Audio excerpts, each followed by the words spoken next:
m'appelle Françoise Léon, je suis psychologue et docteur en sciences cognitives. Je travaille principalement sur les troubles du comportement alimentaire. Donc je reçois des personnes en difficulté avec leur poids, principalement des gens en surpoids ou en obésité.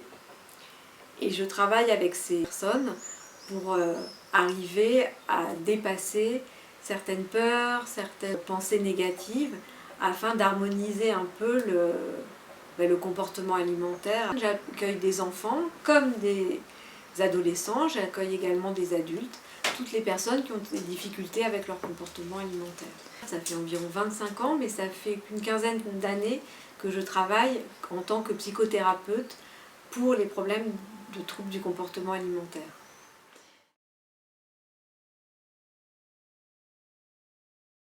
Donc le titre de mon ouvrage est « Dégustons, voyageons, partageons ». Et le sous-titre de l'ouvrage est « La partie génétique de notre inconscient ». Le livre est organisé de la manière suivante. Il y a une partie théorique et une partie pratique. Dans la partie théorique, on essaye de voir quels sont les différents facteurs qui influencent le comportement alimentaire.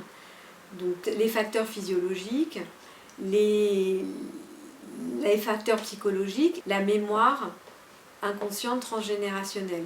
Donc c'est une hypothèse qui considérerait la mémoire comme quelque chose qui se transmet de génération en génération et qui a un impact sur les comportements alimentaires, le plaisir alimentaire, enfin sur beaucoup de choses qui ont trait au comportement alimentaire.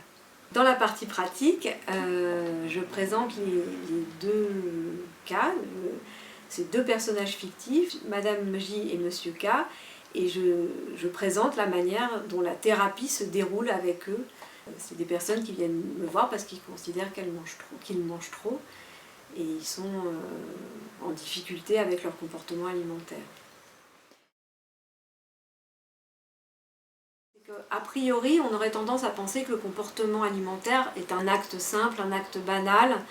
Et en fait, en se penchant réellement sur cette problématique du comportement alimentaire, on constate que c'est extrêmement compliqué, la manière dont les comportements alimentaires se mettent en place.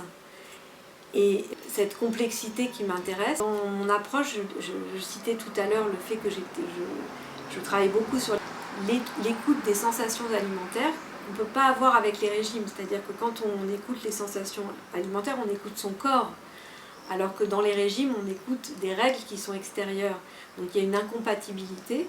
Mais donc lorsqu'on travaille sur les sensations alimentaires, on se rend compte avec le temps que lorsqu'on arrive à mettre en harmonie ces fameuses sensations alimentaires, donc la physiologie, avec ce qu'on ressent dans le corps, on rentre dans une harmonie entre le corps et l'esprit.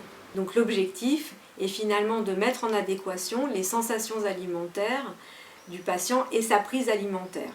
C'est dans cette situation que le corps et l'esprit sont en harmonie l'un avec l'autre.